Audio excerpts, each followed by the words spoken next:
Today's podcast sponsor is Plain Joe, a Storyland studio. With Plain Joe, you can unleash the power of your church's story.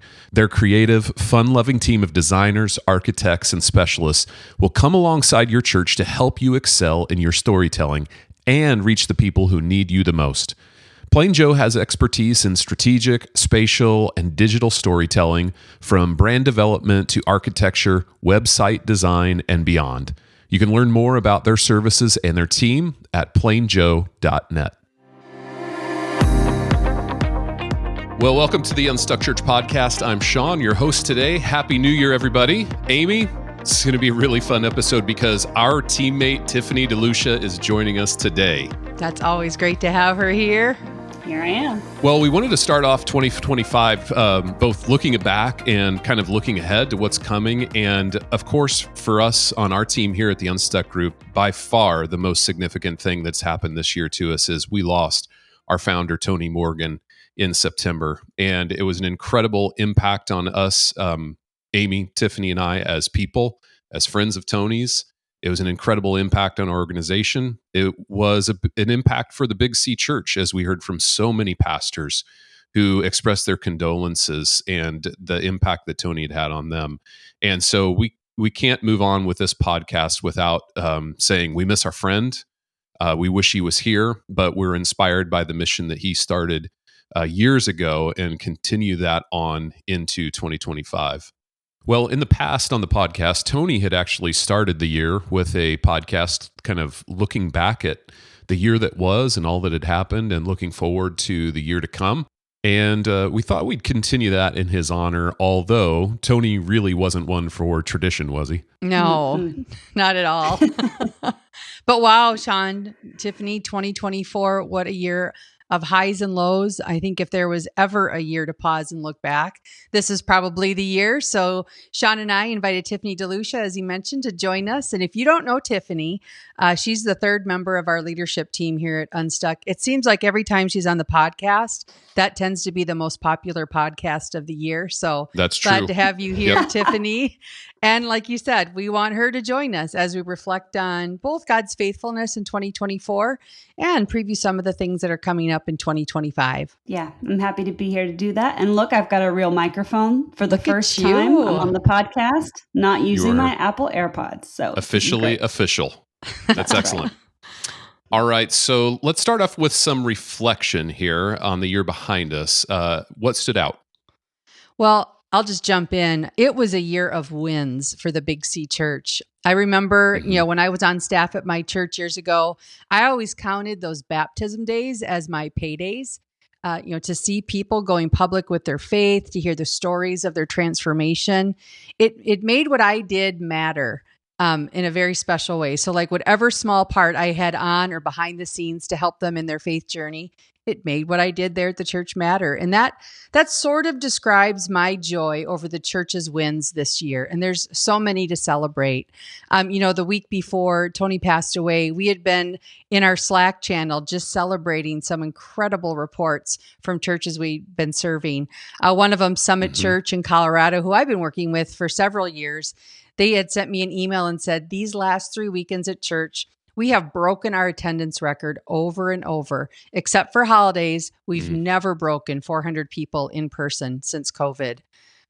Stetson Baptist. Who serves Stetson? Do you guys remember? I did, and Chad did as well. You and Chad? Yeah, their note was, we're seeing phenomenal growth year over year, 25 to 30%.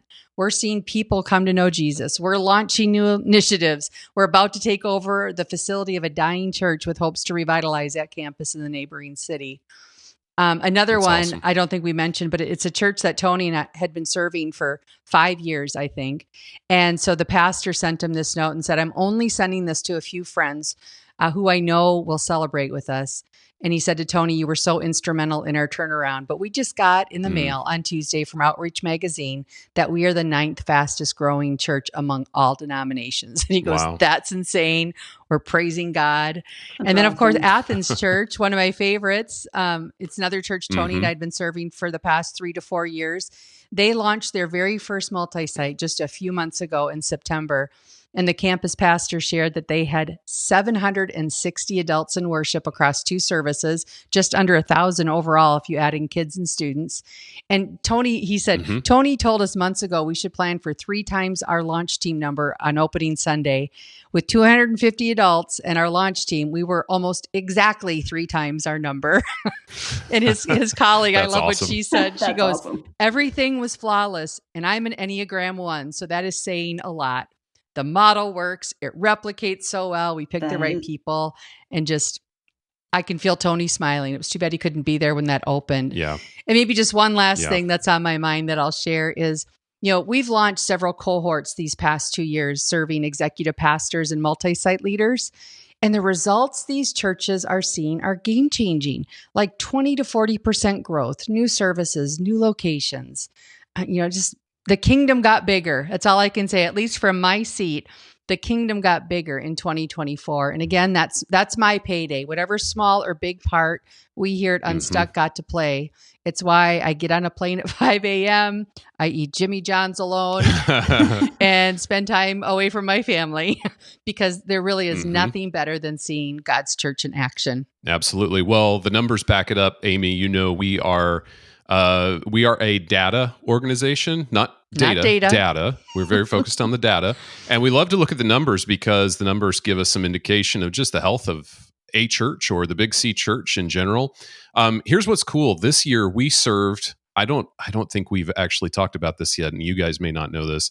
This year we've actually served 170 churches through on-site consulting, implementation coaching, and our cohorts. 170 churches. And so it's pretty incredible that we had the chance to partner with that many churches over this last year. But here's what's really cool. We saw the data trends in our Unstuck tribe just really remain strong through 2024. On average, those churches in our tribe were growing by about 17% year over year. They had seen an increase in giving of over 7% year over year. And here's the best part. They've seen 19% on average more decisions to follow Jesus year over year. In total, those churches had close to 40,000 people indicate a decision to follow Jesus in the last year. That's incredible. And the numbers back up what you're saying, Amy. It really was just such a year of highs and lows. When we were thinking about what we wanted to reflect on, I was going back through our team Slack channel, and every Friday, our whole team will post our highs and lows for the week. It's one of the ways as a remote team, we kind of just keep a pulse on how people are doing. And these stories all came out of the highs, but it was so hard actually going back through and looking at some of the lows that we've been through too. So many of the members of our Unstuck tribe had incredible pain and loss this year, and it's felt like whiplash at times. It made me smile when I looked at Tony's last ever high post on the Friday before he passed away. And he said, I had a hectic travel schedule through the spring and summer, which speaks to how busy we were and how many churches we were serving. But he said, I had a few unexpected open days on my calendar this week. Emily and I drove down to the beach for a few days. Spending uninterrupted time with Emily at the beach will always be a so high. Tony. I just thought, oh my gosh, it was so Tony. It was his last high post. And so it's really been a year of ups and downs. I do think that we just have to celebrate. We had the strongest first half of the year we've ever had. And we're ending up in a really strong position after the pandemic. It's wild. And it does make me happy to know that Tony's last year serving at the Unstuck Group was marked by so much fruit. Well said. Well said. Okay, well, let's shift gears a little bit. Let's give listeners a preview of kind of what they can expect from Unstuck in the months to come. Yeah, well, I think one of the great things is we are about to relaunch all of our online assessments. Is it sad that I get excited about that? But no, I'm excited too. Yeah, man, it's been a long time in the making, but we're rolling out major improvements to, I guess I describe it as the user interface for all 3 of our online assessments in the Unstuck Learning Hub.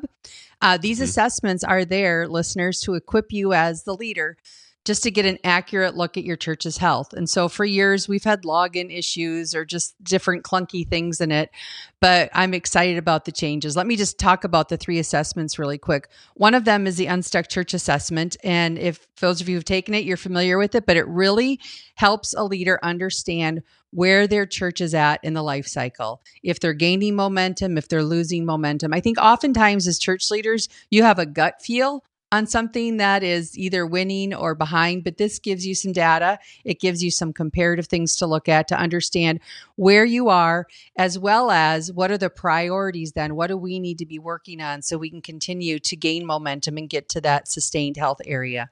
So that's an assessment that a larger team can take, so you can get lots of opinions and lots of data into it, but it'll churn out and give you a realistic picture. The second one is the Unstuck Teams Assessment. And this, again, I think as pastors at the top of the food chain over an organization, everybody loves you. They love to be seen, by you. They want you to think that they're very happy, but taking this assessment actually gives you information on the health of the team, on the performance of the team, and the culture on the team. It looks at some systems too, and it's not complicated. Best Christian Workplace has a great assessment too. I would just say that one's probably like 27 pages long when you get it back. Ours is 8. So it's pretty simple if you're wired that way. Yeah. And by the way, I do a lot of staffing structures. I run this assessment with lots of teams. It's actually such an encouragement often to the pastors because teams are just healthy, and at least the ones in our tribe are healthy and high performing right now. So it also gives a leader confidence to know they've got a great base to work with as they're trying to lead through some changes. Or this one church I was just working with, they're getting ready to go multi-site. It was so encouraging to understand the base that they have from a health perspective on their team. And then the last one, of course, is our vital signs assessment. So with vital signs, you just get a robust summary that helps you see the health of your ministry. It includes reach data, discipleship metrics, financial metrics, facility metrics, because we say often no one metric tells you if you're healthy or not. But when you get to see all of these together, it's going to give you just a real clear picture of where you're healthy and where you need to work. So all that to say, with the overhaul, it's going to be much simpler for churches to take the assessments again and again, compare results over time. For those of you who have taken it, you will now be able to easily update your information when you've entered a wrong number, and you can also get your earlier report. So we'll share more about that in the weeks, months to come as we roll that out. That's great. Tiffany, what would you add? I was just going to say we should say a huge shout out to Andrew Peters at the Reach Company, who's been working on those for us and just doing such a great job. I wanted to add, you'll see a little bit of a brand update from us in the coming year. We're working on it now. It really started with a conversation I had with Tony back in the early part of 2024, and we've just been sitting with it and making sure we all agreed. But we're going to be making a subtle shift from our tagline of "We help churches get unstuck" to "We help pastors lead unstuck churches." And it really just reflects our heart and our intent that we do help a lot of churches that are very stuck right now to move to the other side of that.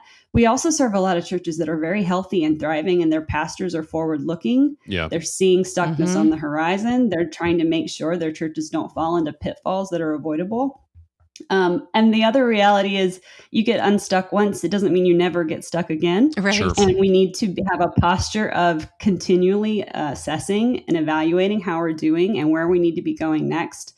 And so, it's a subtle shift from "We help churches get unstuck" to "We help pastors lead unstuck churches," but it feels pretty significant to us.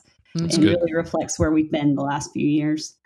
And then with that, we'll also be working on a subtle color shift in our brand. Nobody except the communications people care about this, but it is a good reminder that things get stale and you need to be taking a fresh look at your brand every couple of years, probably every 3 to 5. For us, we've just been monitoring how the trends have changed. There's a lot of shift from the grays of the 2010s towards a more beige, warmer tone. So we're just paying attention. And okay, now I'm excited about that. That's excellent. So we're just looking to keep things current, and we only mention it to you now because you'll notice it. So That's great. Well, we're also working on some new content, and just thought I'd give a little preview of kind of what's coming up on the podcast, some of the webinars we're doing in the future, the Unstuck Church Report. So I'm really excited about our next series. So next week we kick off, Amy and I kick off a series called The 90s Called, and it wants it wants its strategic planning back. So, our world has just changed immeasurably since the 1990s. Culture's changed, people have changed. But when it comes to ministry planning, a lot of times our approaches are still outdated. Mm-hmm. And so we're going to lean into our, or maybe just my snarky sense of humor and talk through a new way to be intentional with your time and your people and your resources at your church. We're also sending out the quarterly survey that fuels the Unstuck Church Report in January. So if you're listening to this, we would love for you to participate in that. As the more data we can get, the more accurate the reports are. So it'll just take you a few minutes to enter that data, and you'll see that survey coming out in January. We have a staffing and structure series coming in February, Amy. Great. The questions of how we organize our team, what our priority hires should be, where to find people to hire, they keep coming up all the time. And so we'll continue to help with your staffing and organizational structure at your church. And then we're going to talk about some creative strategies to reach and retain more people leading up to Easter, which is we have a later Easter this year. It's April 20th. Wow. And Chad, one of the consultants on our team, mentioned that there's really a lot of potential with Easter this year because it's the first time in probably a long time that it's falling outside of that spring break window for most of the country. So a lot of potential to reach people who are outside the church and faith right now there. So that's what's coming up in our content in the next few months. Amy? Yeah. Before we wrap up today's conversation, what have we not said that we need to say? Well, you did say data, just had to point that out. Oh, no. I was noticing that too. Oh, no. No, to our Unstuck tribe, to our listeners, I just want to say thank you. For those that we served on the ground, thank you for inviting us in. It was such an honor to walk alongside you. And here's what I know. Our tribe is made up of incredibly talented, humble, growth-minded, people-minded pastors. And Tiffany, I like the tweak to our mission because while we serve churches, we really serve the pastors that lead those churches. And you guys are just an amazing group. And then to all the pastors connected to Unstuck listening today, thank you really for your outpouring of prayer and support as we navigated the loss of Tony this year. Your words, your emails, your prayers, they really carried us. So as we look to 2025, we just look forward to meeting more of you through our cohorts, our webinars, and our consulting. Well, it's going to be a great year on the Unstuck Church podcast. We're so thankful for all of you. We know that there are many excellent leadership podcasts available to listen to, and we don't take it for granted that you spend your time tuning in here. So thank you. Make sure you subscribe to get the show notes. We have lots of practical resources and tools that we're planning to share in the weeks ahead. You can get those at theunstuckgroup.com/podcast. And we'll be back next Wednesday with the first new series of 2025, the 1990s Called. It's going to be fun, Amy. It will be. See you then.